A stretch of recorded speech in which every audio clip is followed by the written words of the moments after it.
9 of you already, 8 of you. Good evening. How is everybody? It's got some pent up maple. It's dark out an hour early. You all want to visit and talk?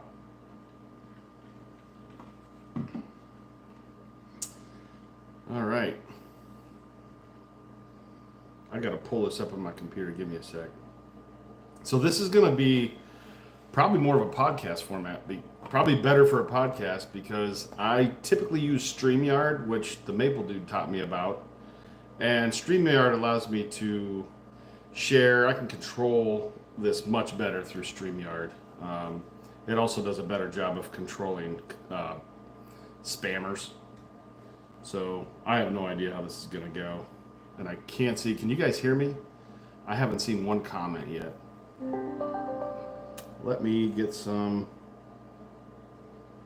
Let me bring you up. Give me one second here. All right, George. George says you can hear. Let's go to YouTube. George was the fella in the video I released today. Great. My mom's on here using my dad's phone. This is awesome. I wonder if Mom watched the video today. I talked about your sneeze. So yeah, this is going to be a much better podcast format. So driving, running equipment, or whatever, it's going to be easier to listen because I am not using the StreamYard, which works so much better. We got David Briggs. Yes, and her chicken. We talked about her chicken in the video today. All right, so let me go on this thing so I can see comments. Cool. Yep, I can see comments. Now, topic for today, a couple topics, which I found interesting. So it had been coming up often, so I thought, let's talk about this. But the two topics for today, or this evening, was, is maple farming becoming more like dairy farming, where a small producer just isn't going to be able to make a living? And I guess we want to designate small producer. Is it making a living, or is it running a hobby side gig? Like there seems to be a delineation. So I called some people, texted some people that are in both, because I thought their perspective was unique, because they have a large dairy or worked in a dairy or sell dairy equipment to both a maple company and dairy farms. So I thought that'd be interesting. And then the second topic is, my neighbor sells maple syrup for $10 a quart. How can he do that and make any money? Oh, sweet. So Brian's coming to Andy Humphreys. Cool. Andy and Mary Lynn's. I'm not going to leave Mary Lynn out of that. All right. Let's go, guys. This is your live stream. Any thoughts on where maple farming's going? What are you thinking? Richard's on the live stream. How you doing, Richard? Now, Richard is an entrepreneur. Richard's bottling syrup in Alaska, and he's got quite the operation going and the thing. I'm excited to work with him. He has the only maple syrup bottling operation in Alaska, and you can catch Alaskan salmon. I guess it'd be Pacific salmon. I'm not sure what you call it, but right in his backyard. So lots of comments on Facebook, but not everybody's interested.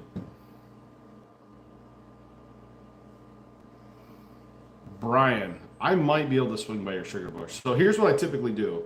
I try to get to anyone who invites me to their sugar bush. So it's to that point now where I'm not going to be able to do that, but if someone invites me out to make a video, I make an effort to go there. Some people have been asking recently, and please ask. Like if you send me a notice or something on Facebook, I will do my best, my level best, to get to your maple operation so you can tell your family story. So I guess giving you, I called Fred a little bit. Asked him what he thought since he's been both in dairy and maple. And he said something interesting about, you know, having 25, 30 cows.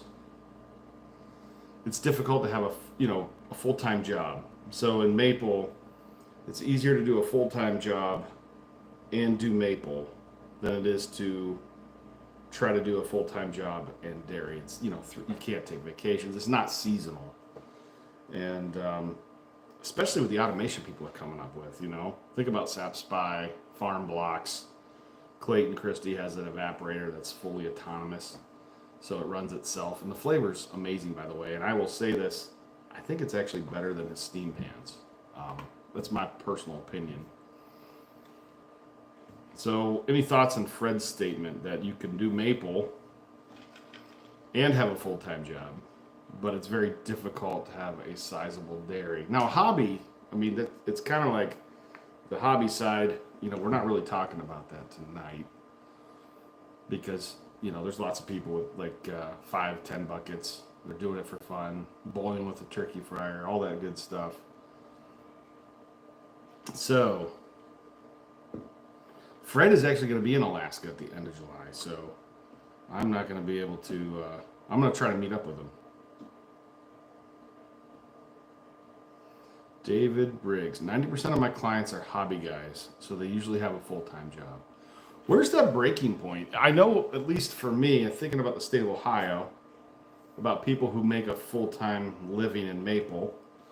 I think of Jen Freeman, Kevin Milligan, Kevin Holy, myself.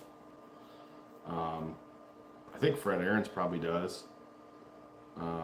Mark for sure, Olston.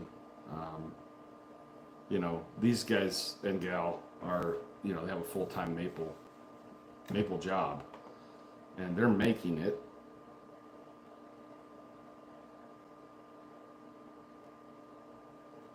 So, actually, one of the best comments or responses I got was from Jamie St. Pierre. They have a large dairy and maple operation. And I just asked open-ended question. Do you think that maple will become like dairy? And his response was, I think if you and other packers can help grow markets and handle the volume of syrup, we can prevent that. So keep growing. So as the production goes up, we have to keep the markets up. And they kind of chase each other right there. Syrup has a longer shelf life, so that is an improvement over dairy. Small producers still make money. Small dairymen do not. That's interesting. You can only make maple syrup in one part of the world. Dairy can be made everywhere in the world. And then I don't think consolidation will happen with maple. However, the economies of scale are real. And then we actually had some more dialogue because we've seen, some companies try to buy into maple in the large corporate level, and it hasn't been successful. I can't really think of a large maple operation that, has been successful, as in, I guess, define success, could sell it for more than they invested. I guess that's kind of what I'm defining. So what do you think about Jamie's comments? I'm kind of with him. I've never seen a hobby only has to pay for itself, says George, and that would be wrong. Hobbies don't have to pay for themselves. It's nice when they do. But what if you bowl? What if you're, just a golfer?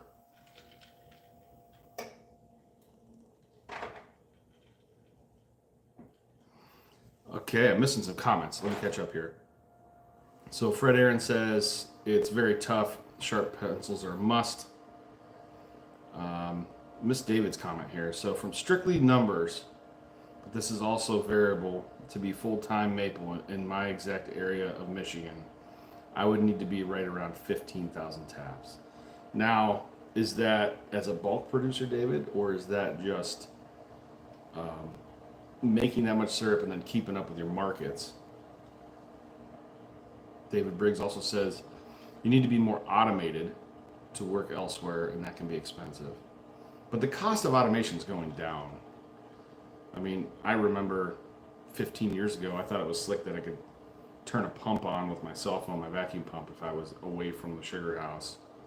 And now, I mean, the amount of hoops I had to jump through to do that was amazing.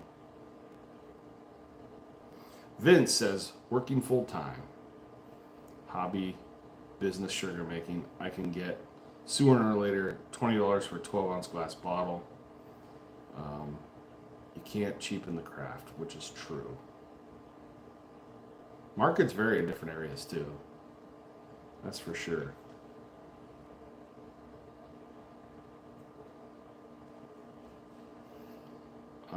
Talking to Daniel Dismuke. So Daniel is our automation guy at Bissell Maple Farm, and he installs a lot of the robotic dairy systems, takes care of bulk tanks, a lot of the water cooling, milk cooling, the whole systems at dairies, like turnkey. And his first comment was I think, and over the long run, syrup prices will come down due to the volume of increase, and as technology gets better. So in order to stay viable, I said that really, if you're a smaller or medium-sized producer, the only way you can stay viable is to keep growing and adapting new technology. Lots of good comments coming in. David Briggs. We buy more bulk than we make. The longer innovation is out there, it can become less money. That is true. Tyler, sorry if I butcher your name. 15,000 taps, pretty much by myself. Work full time. Definitely a labor of love. Use lots of personal time off. Yeah, Fred did say that we know a lot of people with sizable maple operations that work full time, but they tend to save their vacation during season. So like the Emmerichs.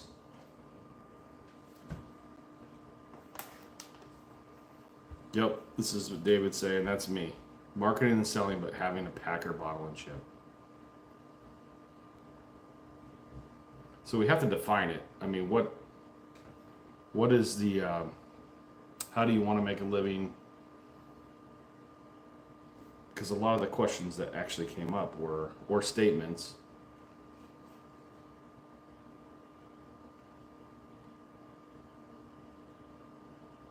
We can come back to this. We can actually run 2 topics at a time if you want. I love my neighbor sells syrup for $10 a quart. The cheap competitor conundrum. I see that one a lot. So these are just common recurring statements and just frustrations you hear from farmers. It's getting harder. And by the way, everybody thinks they're efficient, packers included. Everybody thinks they're efficient.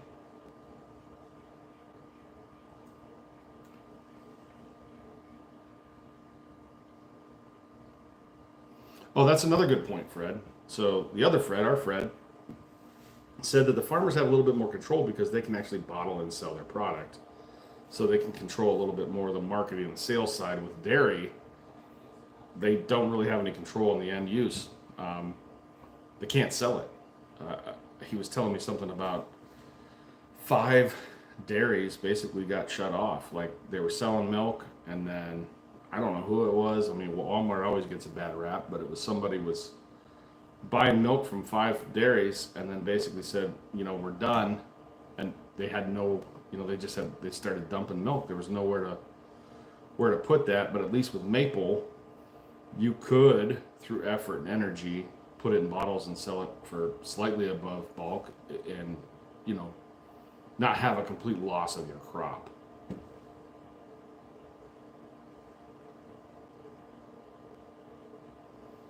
Good numbers tonight, guys. Everybody's got a hankering for maple talk here. Sap chat. Probably everybody's coming in from the woods.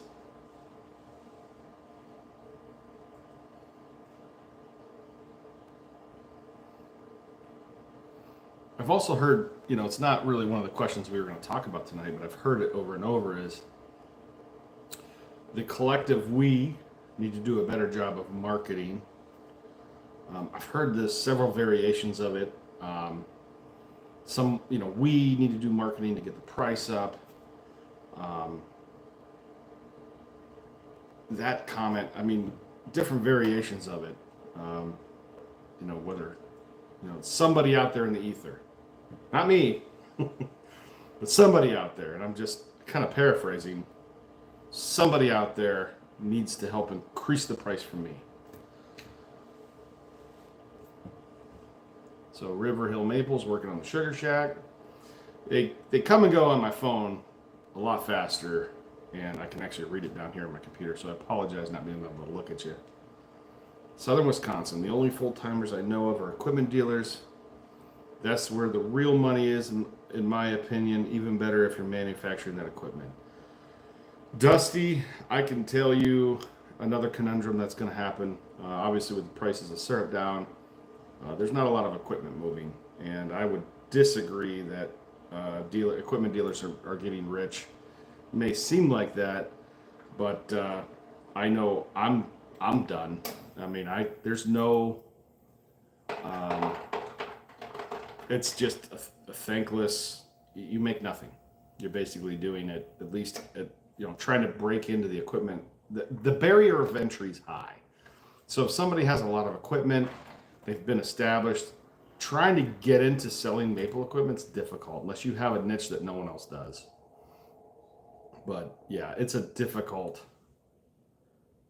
selling equipment. I can tell you what's going to happen. Everybody's going to look for the cheapest equipment always, and you're going to end up with two vendors. And what do you think two vendors is going to do to the price of equipment? By the way, the industry will create this. We're going to end up with two vendors that sell equipment. What happens to the price? It's not going down. Like we are actually, and then we're going to all complain. Oh, it's just so expensive. Well, yeah, you ran around and tried to find the cheapest everything. This is like, it's not a matter of if, it's a matter of when. So yeah, we'll create it ourselves. What was the question?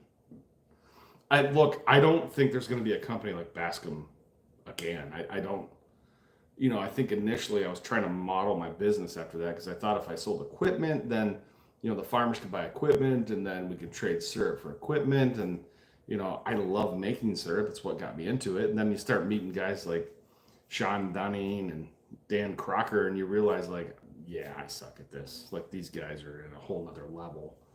And, you realize you were never that good. And then you have to just focus on what you're good at. And selling equipment is, especially in Ohio, it's a lot of smaller producers. Imagine being a equipment sales rep in the UP, where one sale will be greater than all of the equipment sold in the state of Ohio. Like it's just amazing. Your region and where you live has a big part of it. So the further north you are in the Maple Belt, the more logical a maple equipment business sounds or would look. Is the dairy industry regulated in the U.S.? Good question, David. It's ag. I'm sure it is. I'm sure it is. And then George, the dairy farmers sell their milk to the cheese factories. This is a good point. Thanks for bringing this up. So in Middlefield, Ohio, there are cheese factories, and you would think of like Cabot Cheese in Vermont, even like Ben and Jerry's, having something local to take milk directly from farmers that's niche. It's probably helpful, almost like a pecker. Is there a quota? I don't know of a quota, David. I don't understand the dairy. That's kind of like why I wanted to have this, because I hear it a lot, but I don't know the dairy business. I mean, I imagine there are a lot of maple producers that are both dairy and maple. I think of the Boxlers, St. Pierre. Who else? I mean, almost every dairy family made maple. My dad said when he was a kid, it was what you did. So he was raised in the dairy.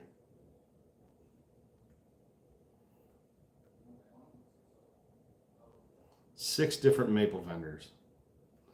Yeah, but what's interesting about Wisconsin is there's just so many maple trees up there. And, it just shocked me as I drove down a road and it was like this farmer made a semi truck, this farmer, like one road, and every farmer made a semi truck. And I was probably near Merrill, Wisconsin. I can't remember.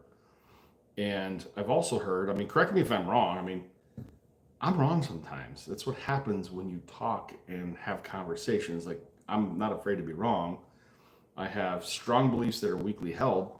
So, like, I have heard the largest equipment dealers in the country for each, like, uh, equipment manufacturer is in Wisconsin. So I think in one year, I remember it was like, I think it's pretty well known that, Pete Ross, the largest CDL dealer, um, I think Andy Humphrey up there was the largest H2O dealer, like in a year or something. I can't remember, or largest year of growth, something like that. And then Whitney Reinhardt, largest Lapierre dealer. So why are the largest dealers in Wisconsin? Because there's a lot of syrup, there's a lot of trees, and they're sweet. Like, that's what I've noticed traveling the Maple Belt. I mean, I go from, been to Maine, although I've been to a lot of sugar houses, guys. I don't see sap sweeter than Wisconsin. That's just been my experience. I could be wrong, but it's just been my experience. So, also you have Smoky Lake. So, I would say the largest hobby producer of equipment, also in Wisconsin. David, there's an argument that maple is subsidized in Canada. I have to pay my employees health insurance. Not have to, like, I want to. I want them to have coverage for their wife or, their spouse, their children, any dependents. I want that. So I don't have, I'm competing with producers out of Canada that they can hire people and then their health care is covered. And it's a significant cost. I want to say we're about between $10,000 and $13,000 per employee for annual health care. Vince, I'm wrong a lot. I'm often wrong, never in doubt. You know what else is subsidized is crown land. Just learning about crown land and how a producer can lease it. It was like X amount per hectare, which is like 2.4, 2.5 acres, and then 100 taps per acre, and it works out to, like, I don't know, 20 cents a tap. Like, that's a really good lease. But I don't know if when you're negotiating with whoever's in charge of the crown land is government-owned land in Canada, and you can tap it, or there's so much land that they lease it out to producers. And to me, that's kind of like a subsidy, being able to tap for 30 cents a tap, that, that's just not available on government land in the United States that I know of. It could be. Yeah, so David, you've got a crown lease, and it's probably like $35 a hectare. I have no idea. Yeah, it is very. So in the United States, we either lease from landowners or we buy land, which, yeah, it would be great. 30 cents a tap would be great. That's a good point. So Sawyer's Maple Farm says, we are a dealer here in Maine. Being a dealer saves you money, and discounts definitely doesn't make you money. I mean, I think originally when I had plans to get to 100,000 taps in Ohio, that was my thought. Well, at least I could buy equipment at a discount. I think what I've always struggled with is, and I think this is where CDL's got something going for them, if you are making syrup, it's hard to help others make syrup. And if you are a producer / equipment, dealer, if you don't have a team helping you, that's very difficult when somebody's RO goes down. That was something we were, pretty strict about. Like, Fred did service his whole life. He was not going to allow us to get into something and not service it. Yeah, there's a lot of state land in Pennsylvania. for sure. Yeah, Allegheny National Forest, and then as you move further over, isn't the what is it, the Grand Canyon of Pennsylvania? So, how does buying sap factor in on making syrup profitable? How does buying sap? This is a good question, Richard. How does buying sap factor in on making syrup profitable? I found it very interesting that as I moved up north, making videos of people's sugar houses, that the sap leases in the north are much more competitive than the Midwest. I consider the Midwest the line between Pennsylvania and Ohio. So I actually live in the East, but my business is in Ohio. So, right on the border. So to drive from one large operation to another in Ohio, you're going hours. And in the state of Vermont, just, to put it in perspective, Vermont makes half of the maple syrup in the United States. And I think I've been told that half of the maple syrup that's been made in Vermont is made in one county. So Franklin County makes half of the maple syrup in Vermont. Vermont makes half of the country's maple syrup. So it's like here's an operation with 200,000 taps, 100,000 taps, and everything's close, and they can share resources. Buying sap is much more competitive in Vermont. So if you have the infrastructure, so I guess the way it makes sense to buy sap is because you've already invested in the RO, you already have the building, everything's hot. You're already running. To add output with the assets you already have is not as much of a capital investment. In fact, it's just variable cost at that point.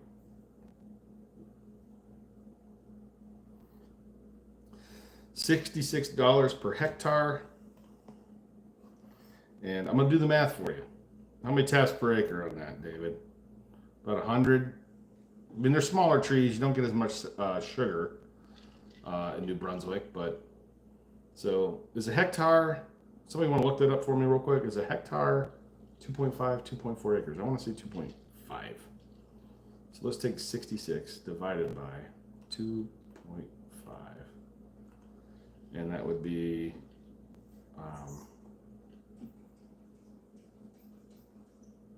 $26.40 an acre.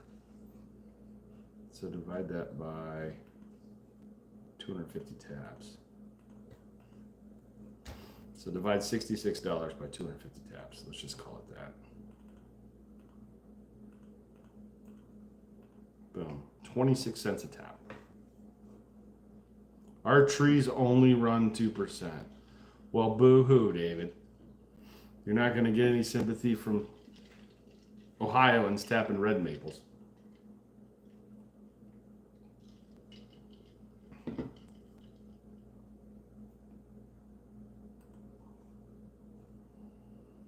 On a good day. Okay, so average probably 1.7. Everybody lies. It's okay. Everybody lies anyways. 1.5 here in Montville. Yep. So what are the biggest challenges? I mean, this is, if we want to move on to the other topic, it was my neighbor selling maple syrup for $10 a quart. How can I make money? I've made a lot of mistakes. So to give you an idea, I think my first year sales selling syrup, I did $2,500, like an actual business. And my parents were struggling because we used to always give it away, turn it into business and making a for-profit business. It was really important to get to 66 bricks. I'm just saying the spoon test dad probably wasn't always that accurate, but it didn't matter. We weren't selling it, right? Okay, I use 2.5, so a hectare or a hectare, I don't know. Hectare is what I call it. Is it a hectare? It is 2.47 acres. So call it 2.5. So yeah, you're at 24 cents a tap annually. Now, do you have additional land fees or anything you got to pay, David? Anybody have the my neighbor sells it for $10 a quart complaints? I thought we were going to talk about that.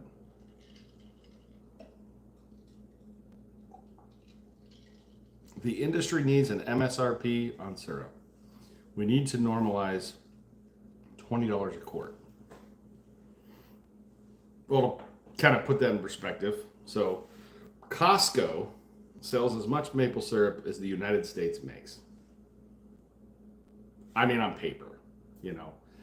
And the United States makes 4.5 million gallons on paper. I think Costco sells like 4 million gallons. So really the United States probably makes like 6.5 million gallons because, you know, the Amish aren't logging into their computer and filling out the details on how much they produced. So normalizing $20 a quart, what is Costco at right now? They're usually the lowest, you know, $12, $13. Where's Costco? I think I saw normalizing $20 a quart. I think at the sugar house level for sure. Costco dictates the. Oh, I'm sorry. Costco does not dictate Costco's price. The customer does. So the consumer. I'm not sure if you're aware of how Costco works, but they mark everything up 10%. So they go to their manufacturers and they say, hey, show me your cost. Okay. They mark it up. Whatever the cost is from the packager, Costco marks it up 10%. So when you go to a Costco, you're not paying for fluff, overhead. You're paying 10% more than what they paid. That's the rule. That is not an opinion. That is well known. You can watch. In fact, when we were talking to people from Costco, they sent us a video that was done by, you know, MSNBC or something, and they literally lay out how they operate. $14.99 for Costco. I think you could normalize $20 a quart at the farm level for sure. Like we do. It's easy. I think this is, you know, want to have this discussion more. You know, if I'm selling equipment and I'm Nick, I want maple syrup at $20 a quart. Like I don't blame you at all. Does anybody know what dictates the price of syrup? Like we can have all these discussions all we want, but the price of maple syrup is in a contract with the producers of Quebec, 3-year contract, I believe. Which, by the way, try to find those numbers. Like it's, you know, I got them once by accident because the one fellow that runs it put it up on an IMSI thing, and I was like learning, like how the pricing was and all the fees and how it worked.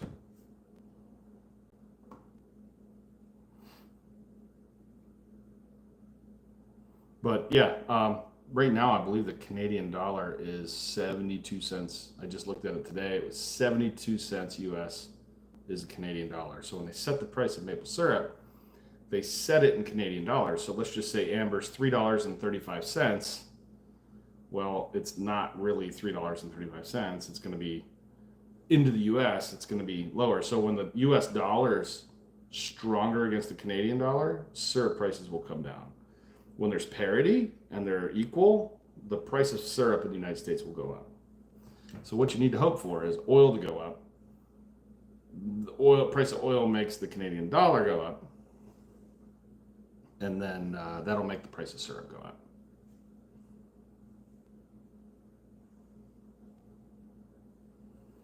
Oh, George, I was wrong. According to Google, Costco prices products at 14 to 15% markup above their cost. So it used to be 10, that was 11. So, well, you know, I'm confusing that with Menards.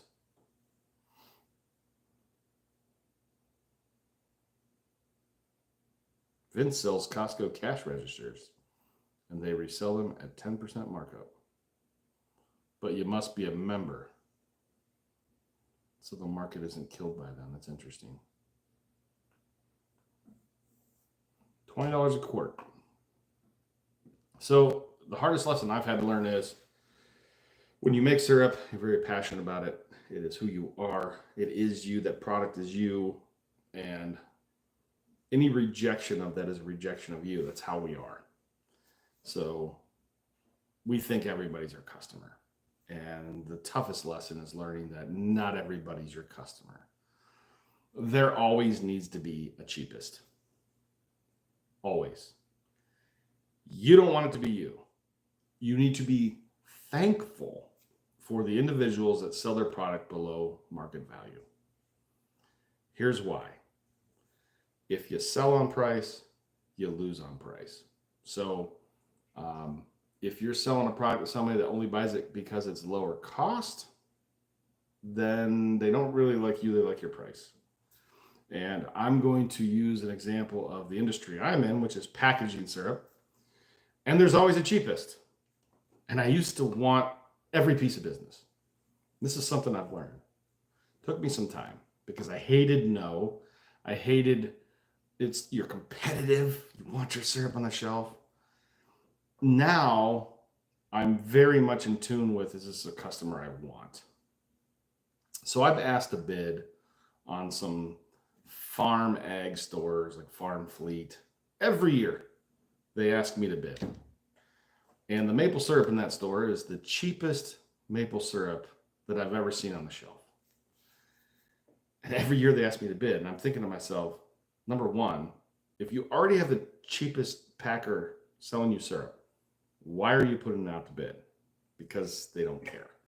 They don't know that. They don't need to know that. They're just going to put it out to bid and find the cheapest price. So therefore, the relationship in that store there is none. The relationship's based on price. Thank you for that, packer. I am not ever going to bid. Never. Because they deserve each other. This is the truth. The person that sells on price and the person that buys on price, they deserve each other. That's it. I'm not afraid of people knowing who my customers are. I mean, I have a legal obligation to not share them if there's a private label agreement, but I'm not afraid of somebody finding out who my customers are. If you can take them, that means you're doing a better job than me, and you deserve them. But most of our relationships are so long, they're well beyond price. Of course we have to be competitive, but I don't actually expect to go out to bid in a lot of these scenarios because we're fair, they're fair, and they trust us. So the people that are always selling on price and the people that are always buying on price, there's just a lack of trust. I mean, there's a lack of trust. I don't care if you know who my customers are. This is something that I'll tell you the dumb ideas I had when I was first starting to package.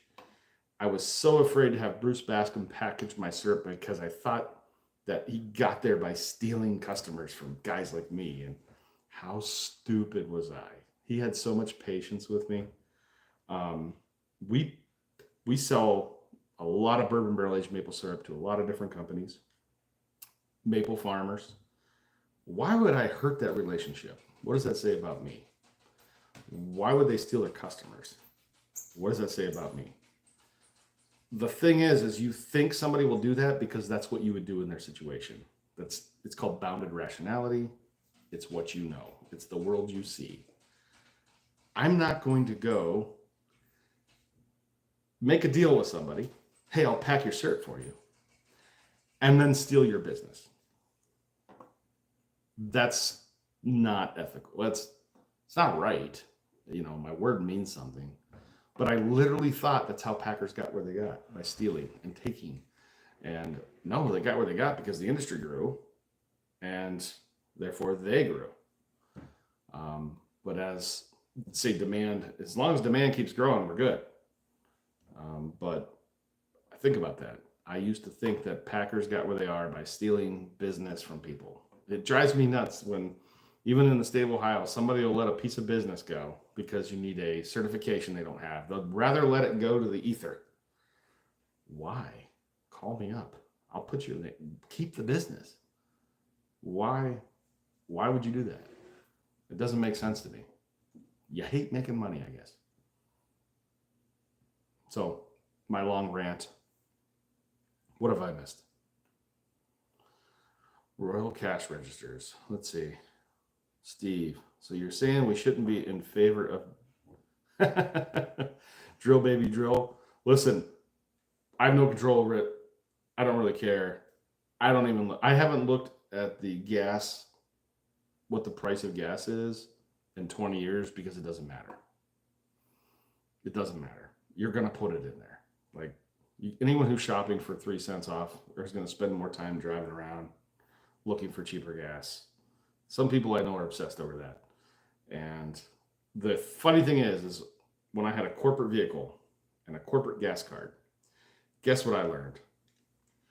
Not all gasoline's the same. In fact, I learned that BP gas, even though it was more expensive, I filled up less. So that was my motivation. I didn't care. It didn't matter. I had a fuel card. I learned that BP gas was better than the cheap gas, so therefore it was actually cheaper. Less dollars per mile. So interesting. So now, for those of you that price shop gasoline, just know there's people out there. They're looking for you the cheapest. They're not putting the best additives in there. Maple Mike. I make my money by my friend's empty beer cans. 5 cents at a time, baby. Where are you at, Michigan?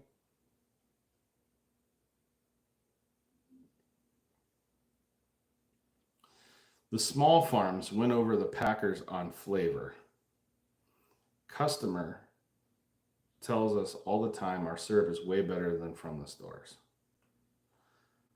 Okay, this is an interesting discussion point. What does the consumer want? They want flavor. What does the industry make? Lighter and lighter and lighter. And I think Clayton Christie's onto something because the systems he builds, you can actually dial in the flavor. So if you want to make dark robust, you can make dark robust. Like, it's pretty smart. However, from what I understand, the way the story goes, and I hope, listen, if I'm wrong, Bruce or David, correct me. At one point, they tried to pay all the same prices for every grade. And what happened is that little extra mile, I got to process this tank. I don't want it to sit overnight. If you're getting the same price for color, who cares? So the whole industry's quality dropped because being paid on color, it didn't matter. You didn't have to go that extra mile. I'll wash that tank next time. When you're paid on color, you're kind of paid on, there's a correlation between color and quality almost always, except for Bud Light, but there's a correlation. So when they did that, the actual crop quality dropped and they had to go back to it, which is interesting. It's really interesting, isn't it? Being paid on color and taste. I think both are important. Anybody who sells on color only, it's got to be good tasting. Would you feed it to your family? That's usually the question. Would you put this on your pancake and feed it to your family is usually the question.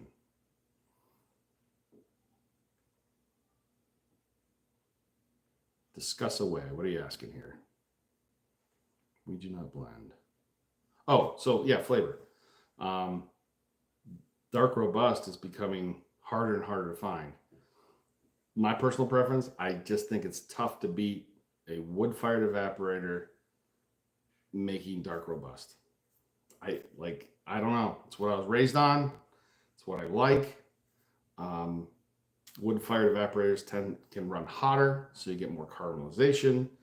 I know that we made a lot of dark robust because we weren't making the syrup correctly, which gave us our largest customers. I'll say that again. We didn't make golden syrup. Even if we tried, we couldn't. We could barely make amber because my dad and I were afraid to burn the front pan. We ran it deep, which made darker syrup, which ended up getting us our largest customers and why we're here today. So by making syrup wrong, we exist. What's up, dude? So, You were thinking about getting in the kitchen? yeah. It doesn't matter. You can. Does blending hurt flavor quality?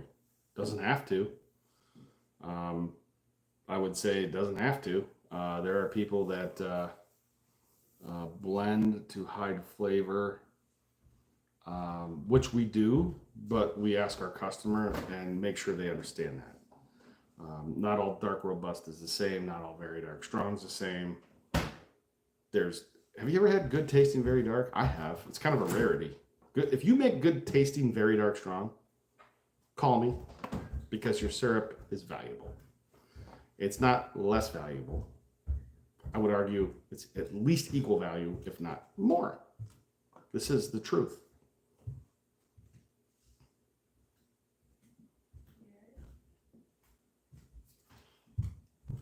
Yes, it's not the small batch that came off of the evaporator with its own flavor profile. Oh yeah, but that's also, you get into like bourbons do that, right? Small batch barrels. Some of the best bourbons and scotches are all blended, and it's done purposefully. So I don't think you could sell on that, but I think for the most part, the consumers are going to listen to you. Whatever, if it's your preference, they're going to go with it because they can see how excited you are. I only bottle by the drum. Every bottle's unique, and no one cares but you. But by you caring, your customer will care because you're passionate about it. This is true. Yeah, hiding bad taste is not the answer. So this is also the risk of prices going up. So you all think that if, say, demand goes up or prices go up, it would help. Not you all. I'm just going to give you an example. I don't want to use the ustedes, the plural. But about 30% of the maple syrup out there is not very good. That's about it. Like 30% of the world's maple syrup has got off flavor to slight off flavor. So really bad to slightly off. That means 2/3 of the world's maple syrup is pretty good. The stuff that's on the border, most people probably wouldn't be able to tell if it's blended in a non-greedy fashion. So if you don't have avarice and you actually go, look, 1 drum per 40, no one's going to know. It's right on the line. You know you wouldn't put it in a bottle and give it to your own family, right? So maybe you're down to 25% isn't very good. Well, that goes into industrial markets where people want lower cost syrup to put in food. Granolas, and I'm talking in a large volume. I mean, I found one the other day right in my backyard. By complete accident, these guys are buying 20,000 gallons a year of good tasting amber organic. 50 minutes from where we're located. I had no idea they were there. I found them by accident because they had a piece of equipment for sale on Facebook Marketplace. They need good tasting flavor for their application. How many people, how many companies out there do you think need lower cost maple because they want to put it on the label? I have customers that buy maple syrup. They want it cheap because they don't really care because they're putting fake maple flavor on top. I just give them what they want. So they can put maple syrup on the ingredient label. Let's just say the price of the crop goes up. Those markets fall away because they want cheap. If they're already putting fake maple on there, do you think they'd have any problem cutting maple out altogether? Yet it's eating up 30% of the industry's maple syrup. When the price of syrup is lower, they can compete with other sweeteners like agave, cane sugar, honey. Honey's $1 a pound in large contracts. I'm going to say that again. Honey is $1 a pound in large contracts. How do you compete with that? Well, if you're selling off-grade maple for $2, by the time you bring it in, sort it out, ship it, get the drums back to the farmers, blend it, heat it, filter it, you're losing 10% just moving it around. So let's just say you're $2.25, $2.30 a pound. That's probably your cost. You got to make something, so you mark it up to 30 cents. So let's just say you're at $2.60 a pound selling bad syrup. If that goes up to $3, they're just going to put honey in it. Does that make sense?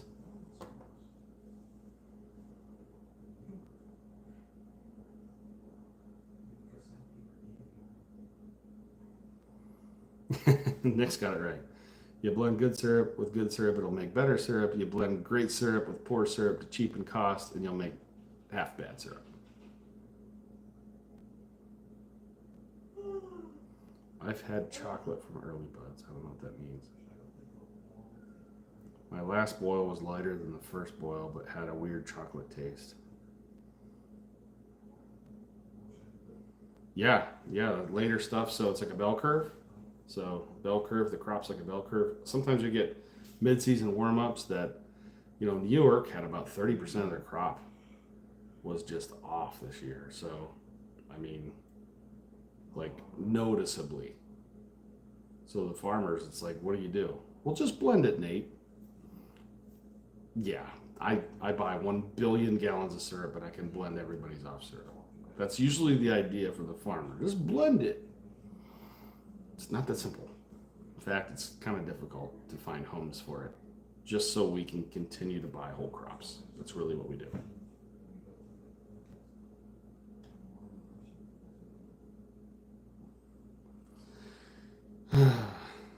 I've heard this RO's altered the taste thing, and I think it's a perspective. It's like if somebody's looking at the number 6 and the person on the other side is looking at the number 9, they're still looking at the same number, but one person's saying 6, one person's saying 9. Do ROs alter the taste of syrup? Yes and no. No, there's no chemical change.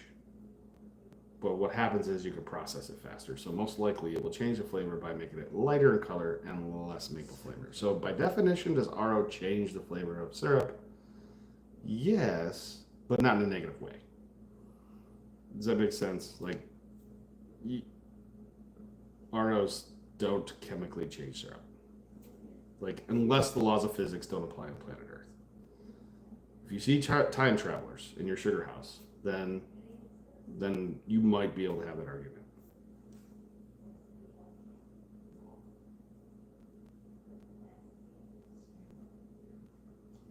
What else we got here, guys? Wow, 52 minutes. We've held on to 50 people for the duration, so thanks for doing this.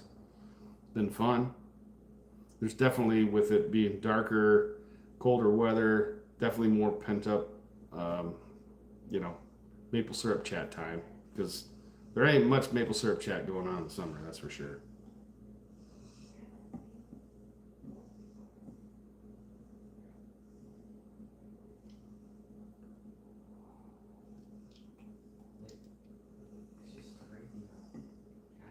But look what Vince said. That's marketing, folks. That's marketing. He's not lying. He didn't say it made it worse. He says ROs alter the taste. Yes, but not negatively. But ROs alter the taste, just makes it lighter in color. So there's a correlation between color. Lighter the color, lighter the maple flavor, darker the color, stronger the maple flavor. Yeah. Let's see. What challenges do you see for the industry in the coming years?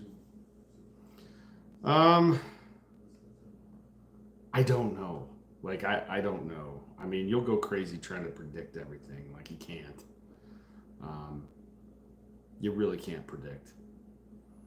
I mean, I have some thoughts that the current or the incoming administration, because they put a tariff on whitewood lumber for the first time in I don't know how many years, U.S. lumber has passed Canadian lumber sales in the United States because of a tariff.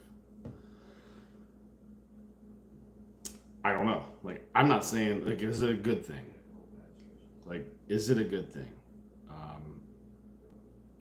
Can I freely, like, the North America Free Trade Agreement, I think in general is not really free. If I tried to sell my maple syrup into Canada, I think it would be very difficult. It's not illegal. It'll just be embargoed for 10 years,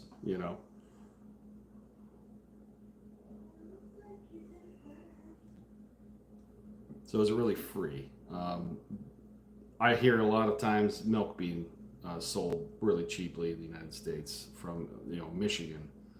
So if a country subsidizes something, then they have the ability to sell below market to keep their taxpayers whole.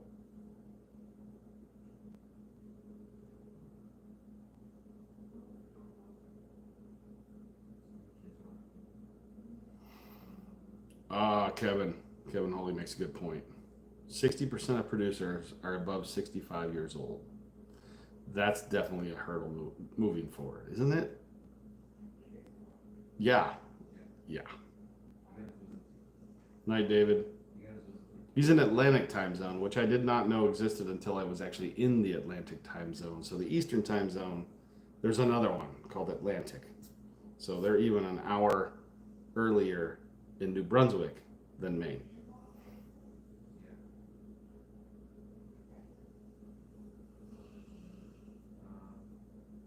60% of producers. Well, they also are probably the landowners too. I mean, I think in the United States, being a landowner helps you, and land is not getting less expensive.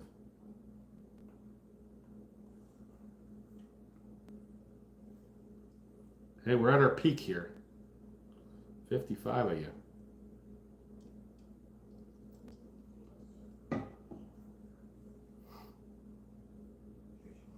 Cream soda, folks. I always like cream soda because it makes you feel like a kid. And my buddy Irv Gingrich, he takes club soda, and I want to say it's, was it 2 parts or 3 parts club soda and 1 part amber rich, and it tastes exactly like this. It's amazing.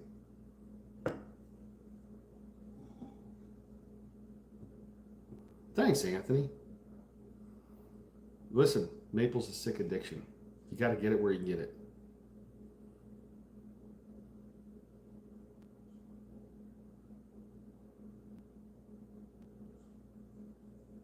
What else you guys got? Did it make sense? I mean, that's the hurdle. Not everybody's your customer. It's the same in the equipment.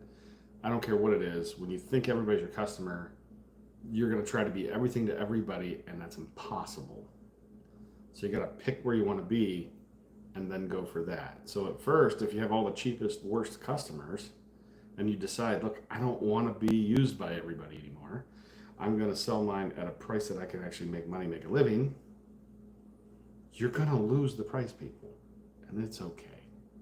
It's okay. But at least you'll start making money.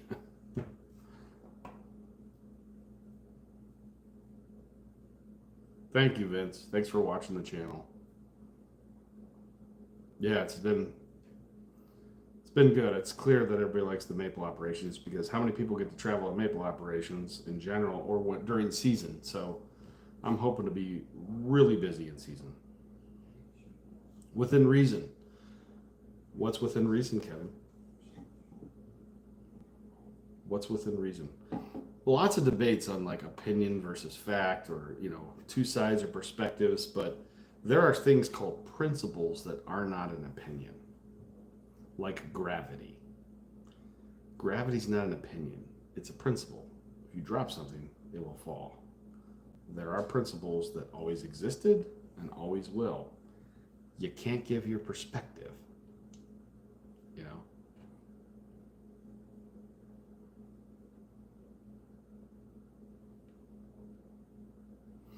There's a perceived value, right, Kevin? The higher my price point, the more I sell. I don't know. I do know when I'm out west, Pacific Northwest, California, any grocery store I go into, the organic sitting there, the conventional sitting there. The organic is more money and the conventional is dusty. So they really don't consume conventional syrup at a high rate out west.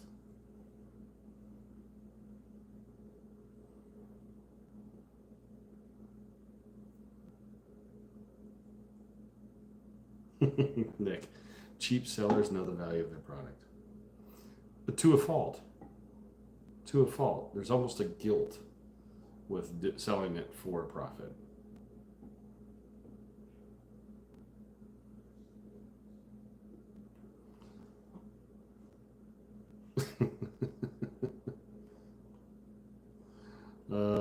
David says, make making syrup fun again, 2025. Funny guy, David. What's the best way to convince an average non-maple educated consumer your syrup is superior? Is it the process, the facility, government certs, or Dusty, don't ever convince anybody of anything. Doesn't work. That's not selling. It's not convincing. It's not tricking. Convincing will never do anything. People will actually do the opposite.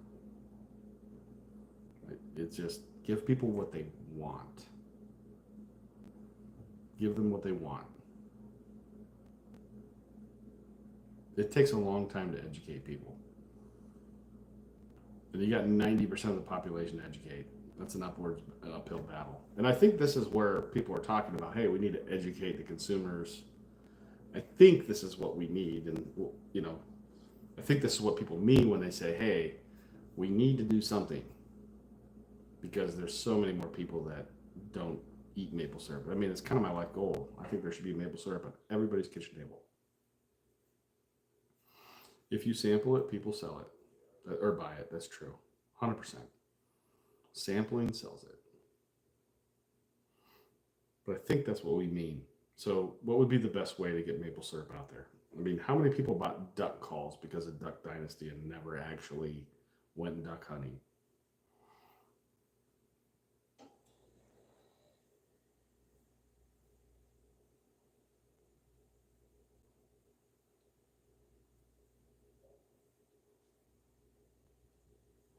A lot of duck calls sold. I bet you their sales went like this when the show was on, and then when the show came off, the duck call sales dropped off. But if you're gonna buy a duck call, wasn't it called Commander? Duck Commander?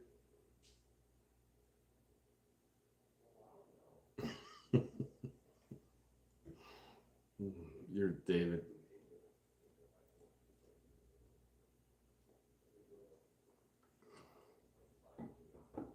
I actually think that maple nectar sold around the country might bring more consumers to the maple industry because you could, you know, if you're a biology teacher in Arizona and you want to make maple syrup with your students, you could grab a bottle of that crystal clear stuff, put it in a frying pan, add some flavor to it, and say you made maple syrup.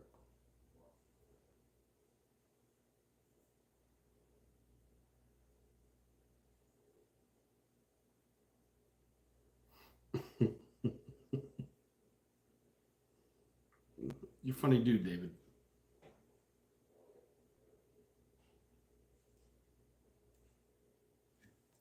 Good point. Good point. River Hill Maple made a good point. I think the future of maple is going to be the health benefits of maple versus corn. I see a trend in people being concerned about what they eat now. So, isn't that RFK Jr.'s job? I mean, we might see. I was with my son and wife. My son visited the Naval Academy, and the Naval Academy has 4,500 students. They feed 12,000 people a day for $12.50 a person. And as I was going through the mess hall, which was a football field this way, a football field that way, and a football field, it was huge. They all of the midshipmen eat together. And over on the side wall, I saw fake maple syrup in jugs. And I'm thinking to myself, so I did the math. They probably go through 55 gallons of artificial pancake syrup a day. And my thought was, if we could, as an industry, put 30,000, how many, 16,000 gallons of syrup together, 18, whatever it is. Farmers donate. I'll donate packing.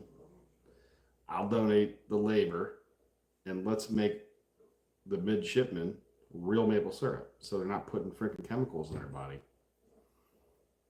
I wonder if that would work, because then we could do all the soldiers, and if we're taking care of our soldiers, why can't we take care of the students?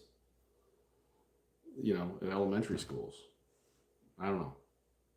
It just bothered me. These are the best and brightest in our military, and we're giving them freaking chemicals. Why? Yeah, everybody donate what they can. I mean, these are future, officers of the Marines, Navy SEALs, the best of the best of the best. Here's some pancake syrup. Thanks for your service. Bothered me. But yeah, I think the maple industry, like, what if we did something like to donate as an industry? You know, everybody gets their name in the website. You know, this is how many drums they donated. It's the military maple brand, and it's done at no cost, or maybe the cost of packaging. I don't know. You figure what they're paying for pancake syrup. I think I did the math. It's not very much, but you know, maybe if we got enough from them to cover the packaging, and then we'll offer the labor and bottling for free. And if the farmers all donate syrup, that's marketing, guys. That we need to do something to bring maple syrup to. That's how you do it.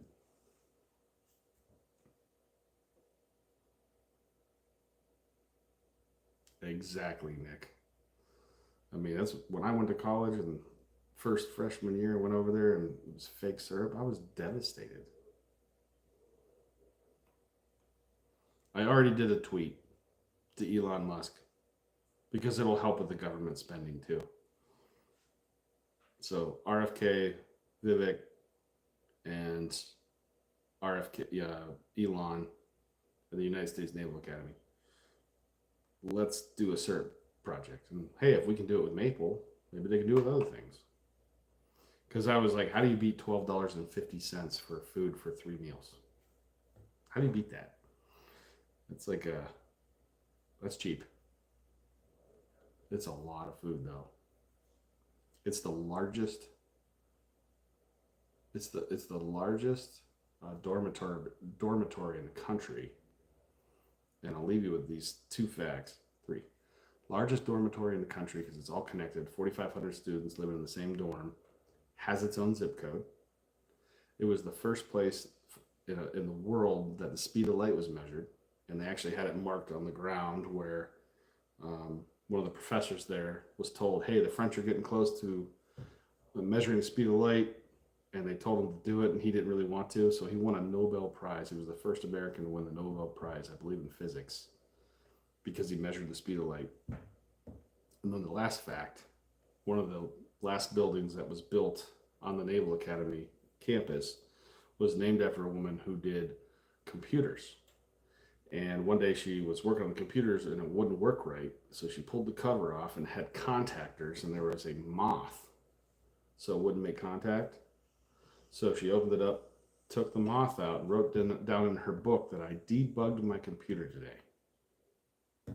I thought, that's cool. So that's where the saying came from, the Naval Academy. Anyways, hey, thanks, guys. This was fun. An hour. I'm done. Peace.